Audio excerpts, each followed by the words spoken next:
My name is Mark Siegel, and I run First, Second, and 23rd Street, which are Macmillan's graphic novel imprints, and the editorial home of Jennifer Lee and Win Pham, who are, I mean, you're here, you probably have some idea who I'm sitting next to. I'm going to give us a little setting, and I think for them it's probably really a strange experience because it's Wednesday, this must be New York, it's been a little bit of a whirlwind around different parts of the country. But it's also kind of a full circle, there's a magical element to being here specifically, I think. And so I'm going to give you a little bit of setting before we get into this conversation. I was, let's see, I'll start with Win, because 26 years ago. Did you have to say the number? I was up 6th Avenue in Rockefeller Center at Simon & Schuster, and I was just starting as a junior designer, and in fact, editor, where did he go? Kevin, where are you? Kevin, there's Kevin Lewis, legendary editor, who was there as well at the time. Here's a little background story about Win. So, I remember, this was the picture book imprint, and there was a picture book by an author called Phil Bildner, who it would turn out was going to be a great children's author. And he had this book it was a picture book called 21 Elephants. And 3 months before going to press, their artist completely fell apart and bailed on the project. I didn't know that. And then they were in a panic looking for a replacement. And somebody found this person, nobody was quite sure how to pronounce her name, and she said she could do it. Now, do it meant, 21 Elephants is the story of Barnum Bailey when he had elephants on the Brooklyn Bridge with ballerinas on top of the elephants. And imagine, these kind of aerial shots of architectural views of the Brooklyn Bridge with elephants, with ballerinas, done in a kind of painterly oil style, right? And they're like, this person says she can do it in 3 months. Now, most people finish a picture book in about a year, but this was Win. Little did the world know. And she did it. She came in on time, delivered it, and it was stunning. That book is, I'm sure, still in print. And that was how I met Win. And then, over the course of 20 years, she has produced over 100 picture books and beastly, enormous graphic novels. And she's kind of a creature, we're not sure what kind of creature, but no one can do what she does, okay? So that's Win for you. And we've been working together on a bunch of things, obviously graphic novels. But then, so a little background on Jen, and me. So I work with, there's an agent who's also a producer called Kane Lee, who's a great guy, no relation. No relation. And we've done some amazing projects together, and he is plugged into animation in all kinds of ways. And I told him at one point that I was into lucid dreaming. I was researching lucid dreams, and he goes, "Oh, really?" And he says, I think you should look at this script. And I was like, okay, but I had warned him, Hollywood people, they're like, many of them don't read. Some of them don't even have, they don't give a shit about comics and graphic novels. But okay, it's Kane, he's a good guy, good taste, and he just gives me this thing. And I sit down with it, and I didn't mean to read it, but basically the world stopped. I read it straight through, and I just sat like I could not go back to work after. And And so then I go back to him and he goes, so she is Jennifer Lee. And I said, yeah, I saw the name. And he goes, no, but she's Jennifer Lee who wrote and directed Frozen. And there's a long silence. And I'm like, why is she in a conversation with me? And he says, you know, Frozen grossed $1 billion, and Frozen 2 that also grossed, and I'm like, I've heard of it.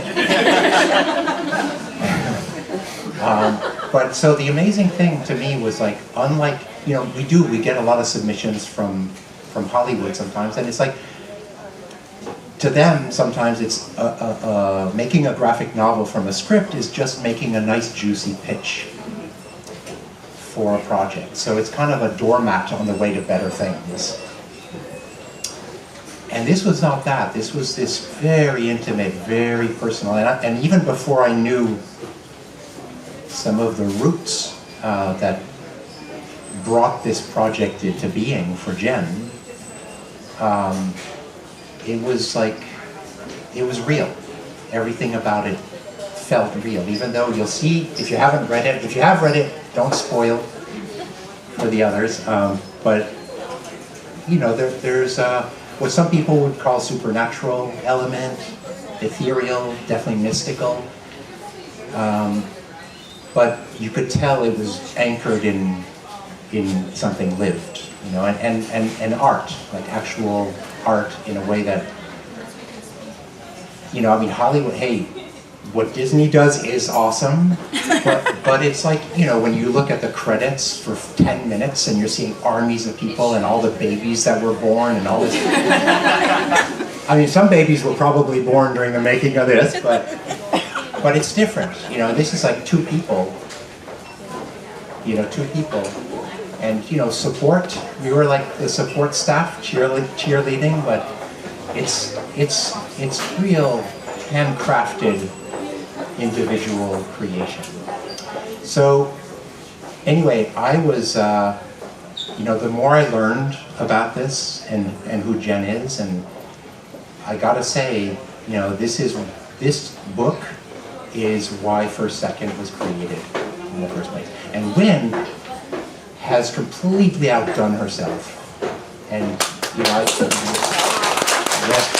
the work here is, I know in my heart it's breaking new ground for comics, for graphic novels.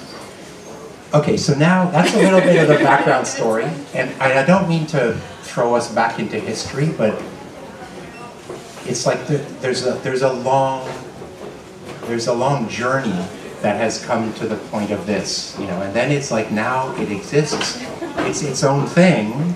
It's not, you know, even for people now, you're letting it go. Yes? Okay, sorry. We got it. I got it. That's it. No more.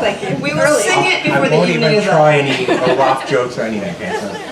All right, so maybe Jen, do you want to start? Like, tell us. I don't feel comfortable necessarily speaking too personally about your life, but as much or as little as you feel.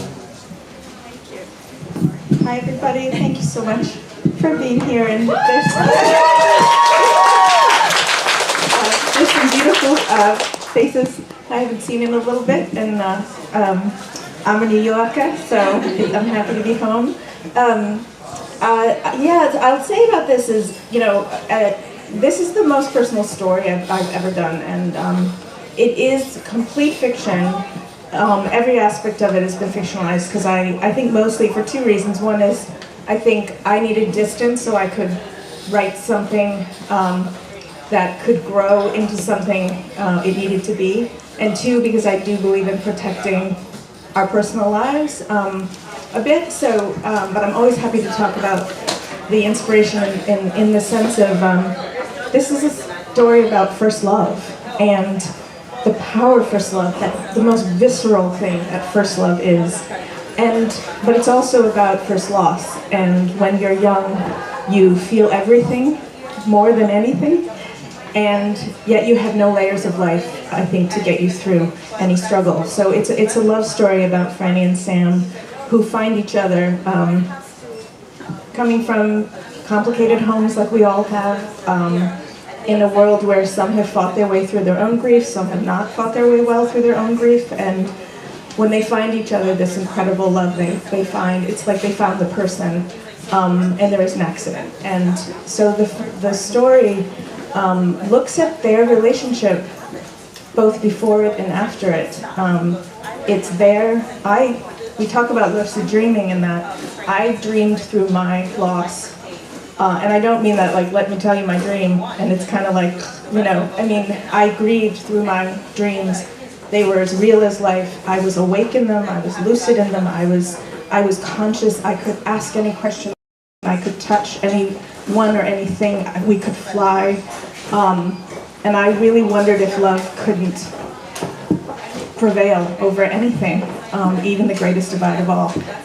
So I started to talk to other folks who had experienced grief in a way that they said no one's ever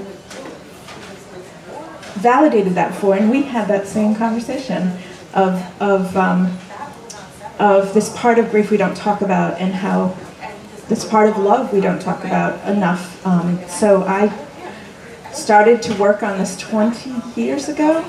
My son is here. He was 1, I think, when I did the first draft. So yeah, so I think it's been a long journey, but I hope to get the chance. I want to pass it to Wen, because I'd love to be able to share a little bit of why it has to be a graphic novel, because I believe in that very much, and it has a lot to do with why it took 20 years to do it. So, but I have to say, I'm going to throw it back to you, and because I know you probably have some questions for Wen.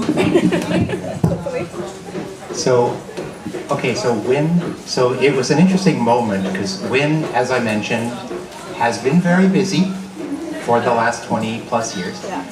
And, you know, we had just finished, I mean, no, it wasn't even done. We weren't finished. I was still giving birth to his other child.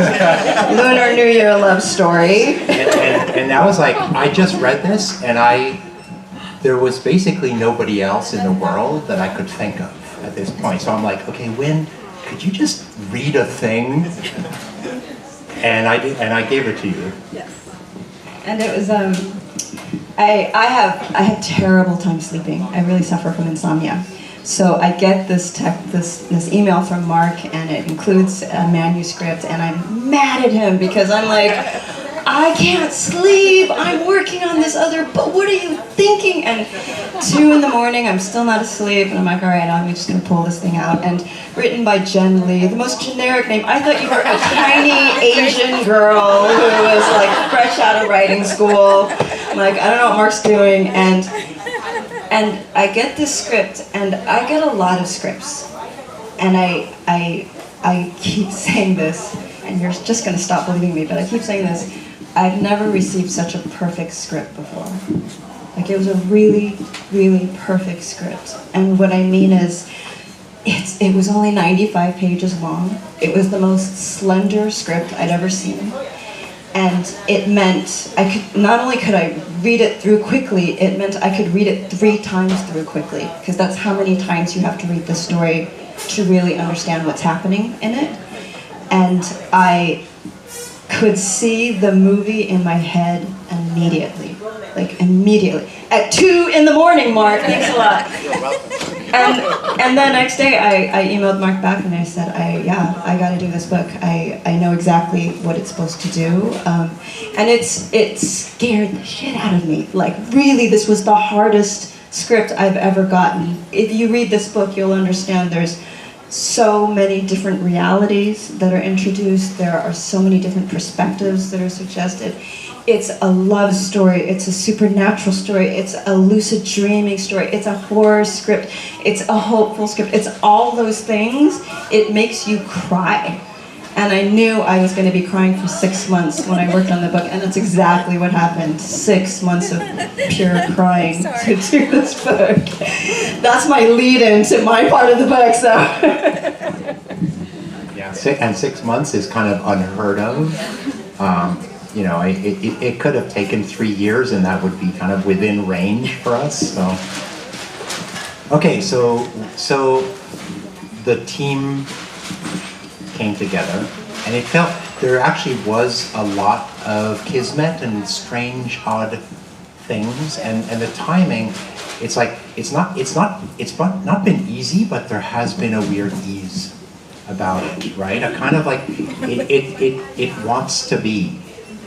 Yeah, I will say we didn't meet once during the course of the making of this book.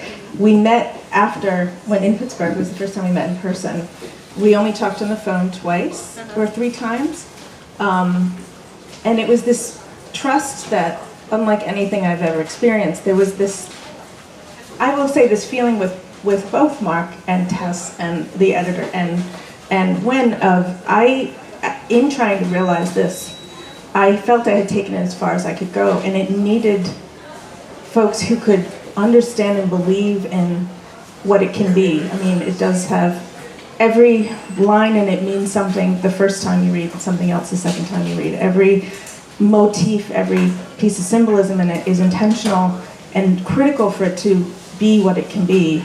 And they saw it from the beginning, and I knew that. And then I needed it to become more than I could make it.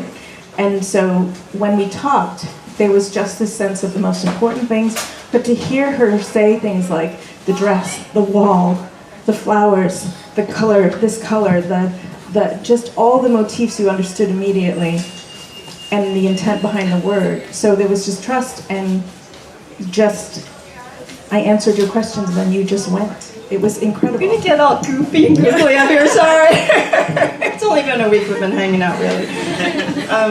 Yeah, there's, you know what was actually crazy was, I think, I asked her this, what was the music you were listening to when you did this book? It was almost like, I think everything that was needed was there. And I needed to know whether or not I could take it in a certain direction. And what I needed to do was to get into your brain a little. And the easiest way to do that is to get into the mood. Music is like the first thing. So I just asked you, like, what was your playlist, so I can play it in my head as well when I'm working on it. And I talked about this with Lunar New Year too, that this happens every once in a while when you collaborate with someone. And this is like a collaboration of the minds, because we didn't even get to occupy the same space, but I could just see she left just enough information for me to know what I needed to do, and they were hard things to do. But it's one of those things where if you can shed your ego as an artist, and you move away from what you want to draw to what should be drawn, the story that exists outside of the both of us, it exists somewhere up here. Most of the time when you collaborate with someone, and I'm sure there's a bunch of writers and illustrators in this group right now, or want to be writers and illustrators, the hardest thing to let go of is what you think your vision is, and you can't let it go because you think that's my whole point of the story. And that's not your whole point of the story. Your point of the story is to find the story that should exist and service that story. And that story existed already up there, and it took me getting up to where it already was. And I think that's where you probably left it hanging. It's where Mark would come in and just be like, make sure you keep it up there, you keep it in that space. And once you get in that space, you don't care how late it is, you don't care how tired you are, your husband gets really mad at you for not hanging out, but you find yourself like in a zone where you just have to get that story down. And that type of collaboration is very, very rare because, and I'm just going to say it, because that type of story is actually very, very rare. Did that floor you, Mark? Oh, I saw from the sidelines. Yeah, I feel like the making of it actually did have that feeling of kind of stepping on one side, and it's like the project was the boss, which is rare, and I think in the creative field, egos are known to fuck everything up regularly, and in all creative fields, I think. You know, it's actually, I mean, I'm just going to say this. This is going to be a little bit of a love fest for me and Jen. Like, I haven't really experienced a writer who, after I did the drawings, I sent it off to her. She was the first writer I've ever known to go back and remove text from the story. You don't do that as a writer. Like, that's your identity on there. And she knew the whole phrases came out. I'm still not even sure how you did that, but you just took it out. Well, see, I wanted to find a page because one of the interesting things in our working together was when cast the whole thing. I hadn't told you at that point that it was based on any real story, so I didn't. Franny and Sam, there are always elements of ourselves in it. I switched personality. I did a lot of that kind of thing, but I didn't say anything. Sam is the one character that you cast that was very close to the person that I, dream about, and but I never told you. But then you had such beautiful ideas about the other casting, and it was so nice to just let you do that and let them become whoever they needed to be, and they got reintroduced to me. But I wanted to just hold this up because the first thing she just sent and went, I was thinking of something like this. And I was like, yeah. And so from that start, and then she sent me, everything she sent me, there was one note on a costume, on outfit, and then one note on one image. But the rest it was wonderful to see it become more and who you thought these people were. And that was something everything we're coming from film, everything is discussed over and over and over again, and everyone's thoughts and everyone's notes and everyone's input, and it's a powerful thing, and it's for a powerful reason. But to have just the simplicity of what do you see and letting the other breathe and try something, it was a really great experience to do that. I'm glad I didn't know it was a real story, because I think it would have gotten into my head. I would have tried to draw Jen, I would have tried to imagine what it was like. But if you get a chance to sort of flip through the book, the characters are cast in a way, and I'm glad that you were happy with all of it, because I kept thinking, if she says no, I won't do it. But just so you know. But the Franny, I cast her. I tend to, of course, cast what I'm familiar with. So she's Asian, but she's kind of mixed Asian. You don't know what her father is. Her mother is Asian. That makes for a complicated character, because what is an Asian girl doing in Philadelphia in the 1990s whose mother works in a factory, right? So automatically, without having to have a description, you get her background story. And then the two main characters, Jimmy. There's Jimmy and Trudy. They're an older couple that are kind of, I guess, the example of what love is later in life, what long term after so many years. And again, Jen just describes the personality that you're trying to get across. And all I could see was that they would be a mixed race couple. That she would be black, he would be white. And in that, just imagine in the 1990s, a black and white couple who are in their 60s or 70s, that means that they came of age during the civil rights era, so they're going to have a really complicated, they have to really love each other to be together. And again, you're projecting all that without having to know who these characters are. You already know who they are. And a lot of that casting aids to the acting. So it means that at that point, I already know who these characters are, I know how they're supposed to emote, and then the acting becomes a lot more natural and a lot more organic at that point. So there was, and again, you just sort of let me do it, thank you. I mean, it sounds like, in the telling of the story, it's after the fact, and but it's in the, I don't know, it didn't feel like 6 months of that. It felt, it felt like there was a kind of an intensity and a focus, and we had to kind of schedule our calls, it was usually weeks ahead of time. We'd schedule a call, and there'd be, and I remember these sessions, and Tess, who's here, right there, that's the editor on the book, is Tess Banta, is a tough and loving editor, and it's great, because it actually felt like, I think on our whole team, and everyone, there's other people here from our Macmillan team, it felt like there was a level of belief in this project that goes, across to every part. It's like in the publicity and the marketing, it feels like there's this extra spark, which I'm like, okay, well, that's the point, right? That's what we're about. And I fear, it's like over the years, there's times when you sign up a book and you have high hopes. Pretty much everything you sign up, you have high hopes, right? And then some things kind of come somewhere down the way of it, but not all the way. And with this one, it was kind of like at every turn, it was like, oh my God, this is even better, this is better, this is better. It's like, oh, when is all this going to go horribly wrong? Hopefully not today.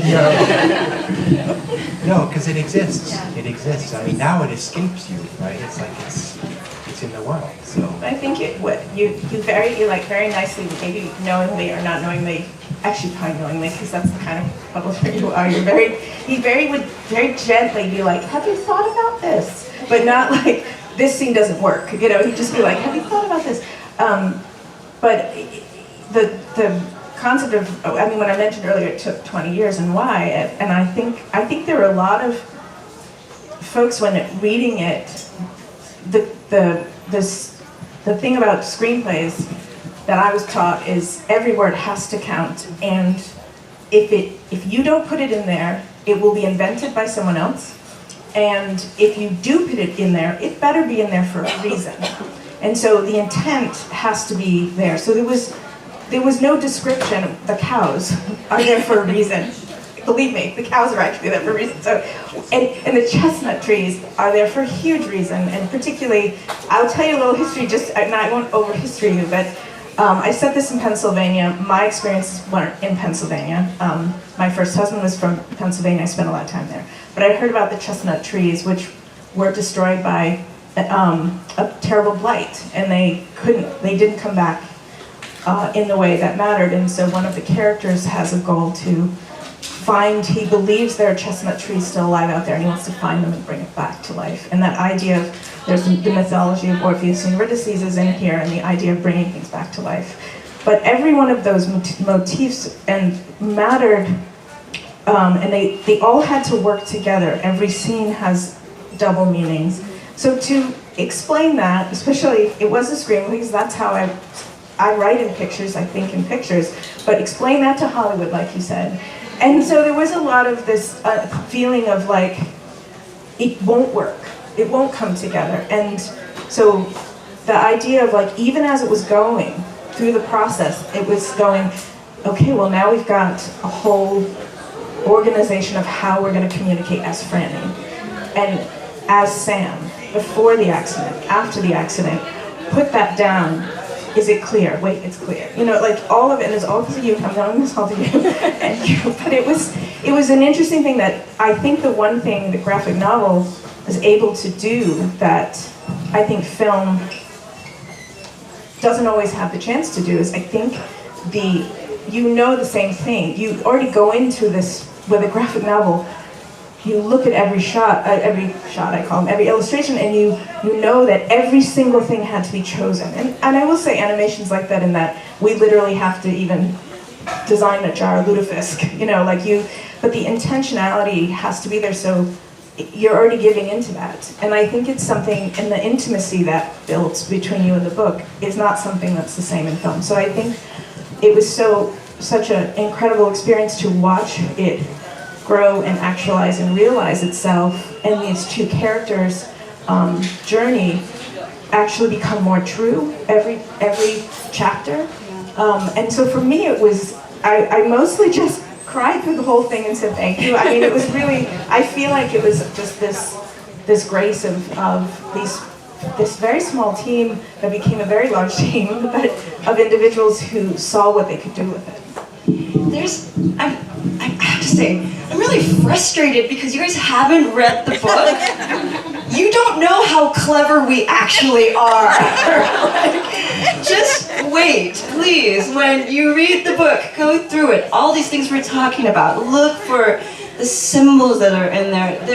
There is reason behind all the colors that are chosen. There is reason behind the animal motifs that are in there. There's a tattoo that will tell you what everything means at the end. If you look at the color of the boxes, of the frames, that will tell you how the story is possibly going to end. Like, it's all sort of laid out for you to find.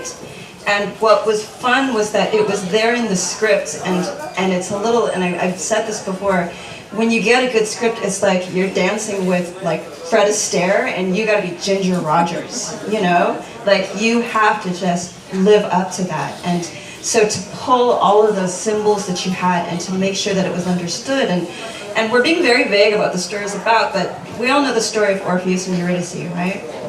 And Orpheus, he wants to get Eurydice back, and she dies. He goes to Hades to bring her back, plays the lyre for her, and she's able to come back. But the deal is he can't turn around, and she has to follow him all the way up. And he goes through hell, and at the very edge of hell, he comes to the overworld, and he looks back at that one moment, and there's a division right there, and that motif of a wall, of a division, Jen had it from the get-go. You can see it. Ooh, look, I opened it right to the page. Yeah. There's like the image, this, of them coming to a wall. And when she describes it in the script, again, it's a 95-page script. She is using hardly any words, but she just says, they come to a wall, they don't cross it, and they kiss.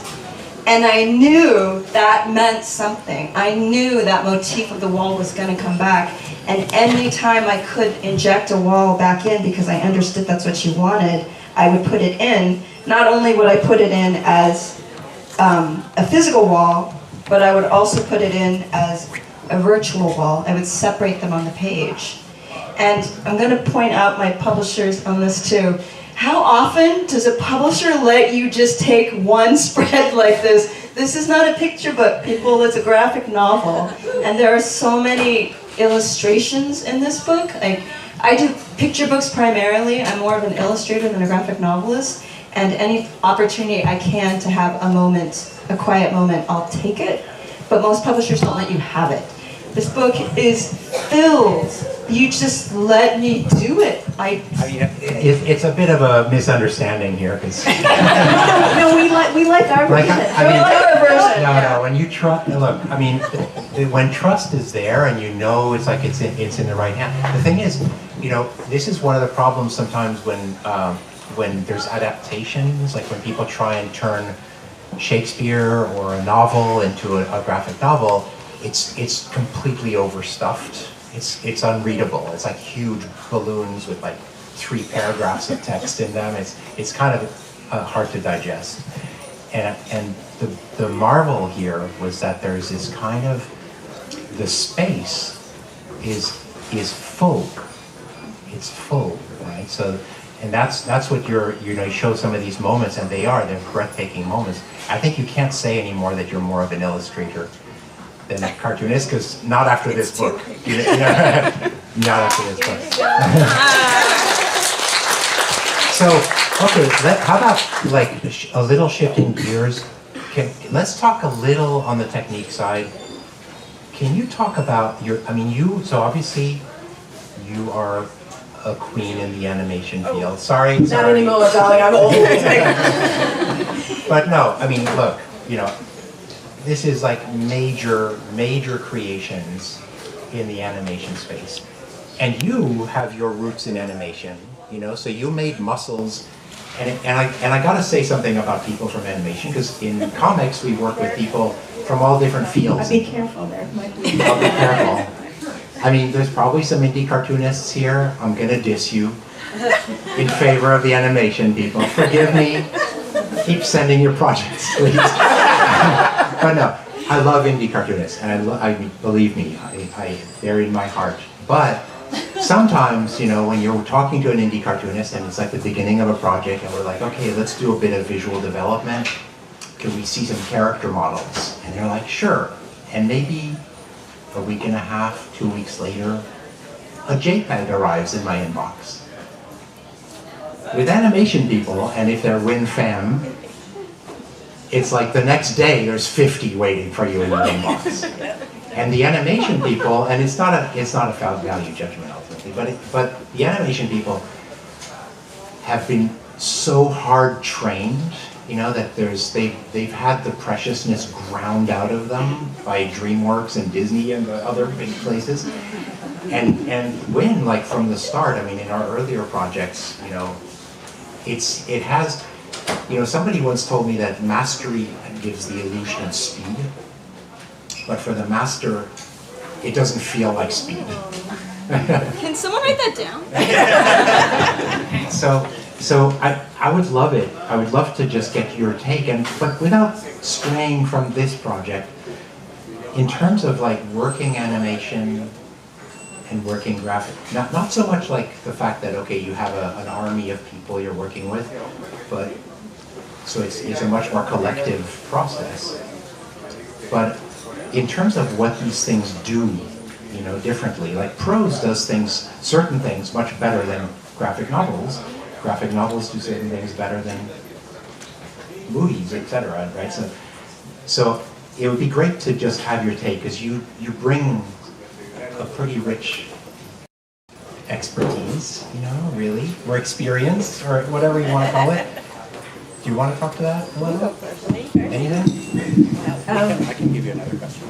No, it's a fascinating question, because I think what is so interesting to me is that the two things that I think that, because all the things you said about the industry stuff, that's very different, and we talked already about the intimacy of this small collaboration versus 600 people and voices every day, but the one thing that is the same is in animation, like you said, the artists start inspiring you before you even fully know what you have. They start actualizing, because they take ideas and everything becomes a visual potential. And I will say, the one thing in musicals, it's the same way, where as the songs start coming in, the story changes as well. So you're getting other, and I want to bring that up not just because there are great songwriters around that I love, but to say, I say that because it is this thing of other mediums of informing the idea in the written word and letting that happen. And I think graphic novels and animation both do that in a way that a lot of credit needs to come to that back and forth. And it is a thing of going, yes, I have the script, but in the idea of when we were understanding what this could be, that when you sent that first piece of art, it's like they were coming to life. You mentioned how I pulled words out. I'm like, it's because it in a weird way, the words started to limit what it could be, and it's the same in animation that way. I think what makes this very different, though, as I said, is like, and as someone who came from, I was in book publishing before for a decade and then freelance for 10 more while I was trying to become a screenwriter. Books are my first love, and that intimacy you have with this book, it's yours, and the relationship to every image becomes something that you can return to, and it doesn't. You don't leave it behind. You said this. I'm stealing what you said yesterday, though. But you could turn to this page and you can go back. You can sit with it in a different way every time.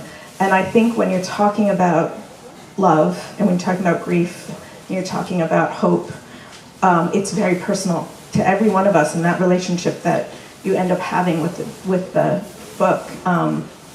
It doesn't exist, I think, in any other way like that. So for me, that's the one part about this where I just, and I know a lot of people probably like this too, like sometimes I just love to hold the book I love. Like I just want it with me. And that's a special experience, and I think, I'm stealing this one because someone took my copy. No, I'm just kidding. As I'm like slowly going like this. If you buy it, it's more money in your pocket. Anyway. I gotta say, for me, when I do a graphic novel, my goal is to make it so that it cannot be adapted any other way. Like, I want to take so advantage of the graphic novel medium that I don't want you to picture it any other way. And I think that's why I really did love the script, because I'm not even sure that it was you intended it. I just know that it was there. There would be moments like this one's one of my favorites. I don't know if you can see. but he's, oh, I got it. But Sam is basically screaming at his father in his head. And you can see the words are sort of attacking him. And the space doesn't read in a linear way. You're not reading it left and right. You're just kind of following the pattern through. You can't do that on film. What happens on film is you focus in on someone, you hear someone's voice. You get lost in that person's voice, but it's constantly marching forward at the same pace. It's playing at a speed that you can't stop. But in a book, if you're feeling that moment, you're feeling sadness or something, and you connect with that moment, you get to stay there. You get to hang out on that page. You get to see the weight of those words. They become a physical thing. And that's what a graphic novel is. It's the perfect marriage with words and pictures, with just enough of both to make the story go forward. And that's what I love about the medium. That's what I find different between animation and graphic novels. It's that space you get to create, and in that space, that's exactly what you're saying. You're holding this book. You're not watching a movie 2 inches from your face, but you're holding a book 2 inches from your face. And when you get the feels, and everyone keeps telling us they're ugly crying through this book, you're ugly crying right into the book. Like, we can't get any closer to your brain than that. Like, that's the closest we can get to your brain. And it's with our brain that we're doing that, which means that that story we were talking about, that ether that we created, like, now you're part of it. If you read it and you feel it, you're part of that ether, and that to me is what's amazing about a graphic novel. I think you put a lot more than your brains into this book. Okay, how about some Q&A? I bet you there's some people with some burning questions here. Or in silence. Yeah. Hi. So I kind of wonder, like, did you start out thinking of this as a book, a film, a graphic novel? What made you eventually sold on the idea of a graphic novel? For this? So yes, so I started this because I wrote this right when I got out of film school, and I think in pictures it's the only way I can write. I will say this story though did start as a really bad novel when I was 25. I still have the pages somewhere, and they're embarrassing. But that was when it was more personal, and I think when through my 20s, and I was in book publishing and loved books, but I couldn't do that, and I started to learn. I was a visual thinker, and that screenwriting just was how all this chaos could be translated. And so I think that my intention originally was, of course, I was going to write it, and hopefully it would be a script, and a film. And it was. I will say it was optioned a number of times, but it was often. Here's the thing: can you change it and age them up? Can you make it more of a horror movie?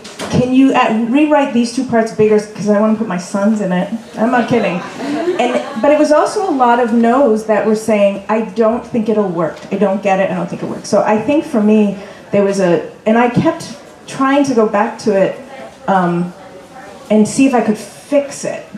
But the version you got was the one I originally intended. It was the 18-year-old. It was. And we did some work together and made some of those scenes, I think, that weren't living up to what they could be better. So I think this is a better version of it by far. But I think when I got the phone call, first I was like, really? But it was this concept of going, someone believes in what this can be, and then the relationship to it. And I've always loved, I won't say I've always loved graphic novels. I didn't discover graphic novels till I moved to New York City, I know, in my early 20s. And Ghost World was the first one I read. It was just like, and then the whole world opened up to me. So graphic novels helped me realize I wanted to become a filmmaker as well. So the two worked together, but I couldn't draw. So I don't think I even understood that I could write the script and someone else. I don't think it's like, even when I'd see 2 names, I just think they collaborated together. I wasn't thinking deeply about it. So I think this whole process just felt like it was everything aligning and what this needed to be for me. Thanks.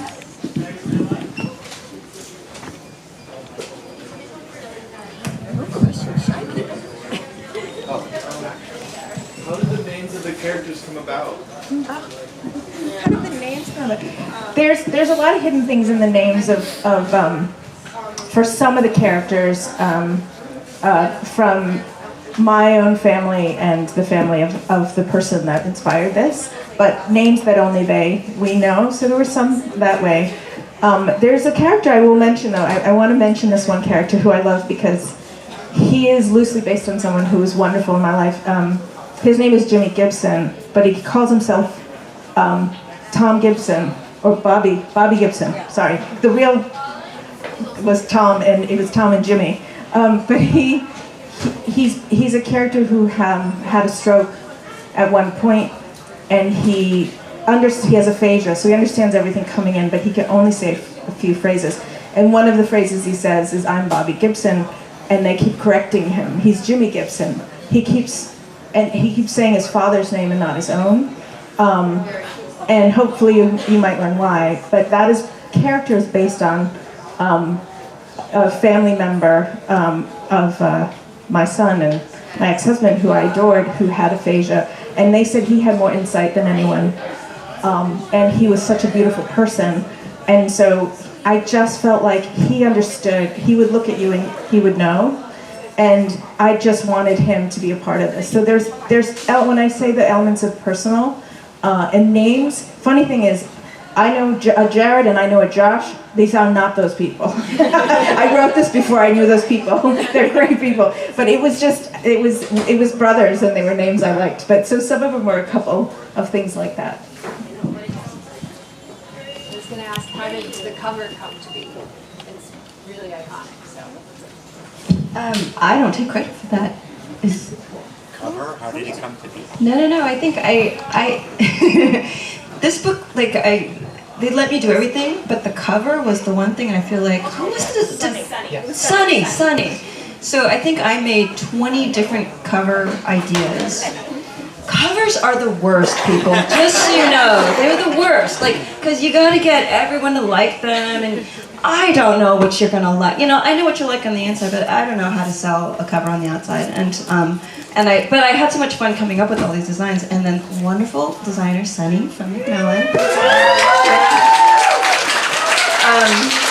She sent over a bunch of paintings of Orpheus and Eurydice, I think, and said, "What do you think of something like this?" And they were all images of Orpheus leading Eurydice out, going through the deep dark woods, and I loved it. And so I think I did 3 sketches in that way, and then you guys all picked one. And then when it came back to me, I'm like, okay, but can I add all these really scary things to it? So if you really look deep, there's eerie images in the background. So for everyone who reviews the book and says, it got darker than I thought, just look at the back of the book. Come on. It was intended to be that way. But it is definitely a play off of Orpheus and Eurydice. And it was so much fun to draw. It was really a lot of fun to draw.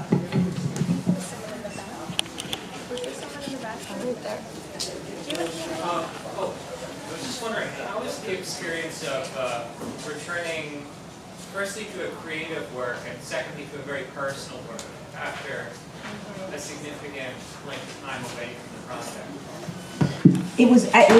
It was actually, I think, really helpful. I mean, and I think we're all really impatient, and when you create something, we all make the mistake of going my first try is going to be it.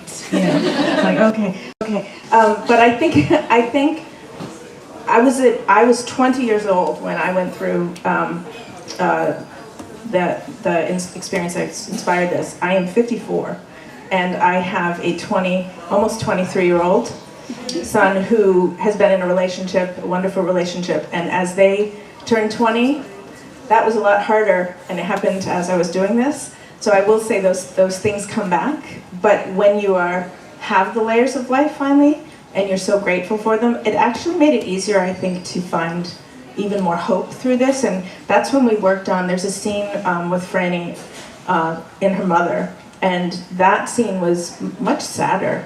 And you brought that up, and I think when I wrote it originally, I didn't see as much light yet. I think I was still too close.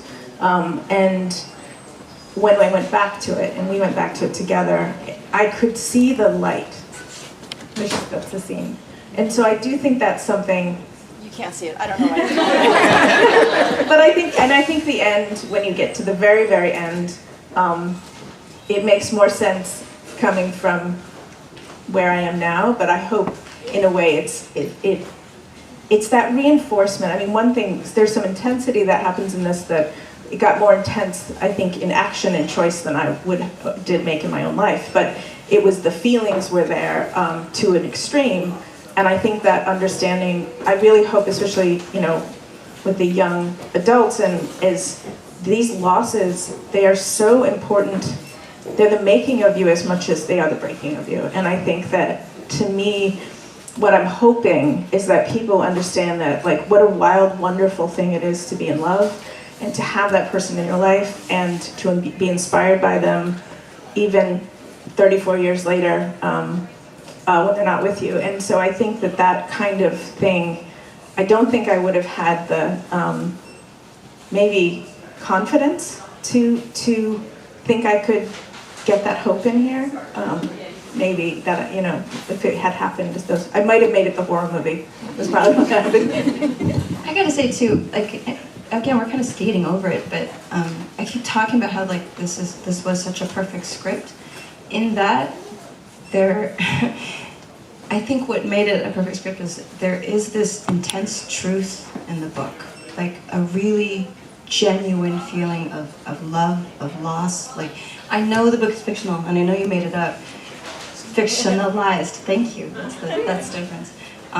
But you feel, like, I felt it drawing it. I think you feel it when you're reading it. I think that's why people are kind of crying when they're responding to it. And even that scene that you're talking about with the parent, it's funny because, like, we're close to the same age and we have kids sort of the same age, and you look at it and you would think that we would feel it from the perspective of the mother, because it's a scene where the mother is consoling Franny. And it's weird, but I still see books through the teenage eyes. And that scene was hard because I could see them through both eyes equally. And I intentionally cut off the mom's face a lot. And I don't know if that's a reaction from me, the teenager, responding to only being able to handle seeing so much of my mother, or me, the mother, only being able to be that accessible to my kid because I know I can't reach my kid after a certain age. But there's intent in that. Like, you only get partial comfort from those scenes.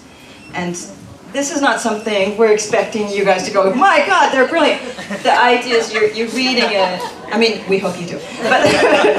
But that you're reading it and that you just intuitively feel this stuff. Like, if we're doing the job right, you're feeling it more than anything. And then when you read it the second time, you're like, and then they're brilliant. So, second read, especially Jen. Okay, well, maybe we should get on with some signing and some books. I think there's going to be some people here. Thank you so much.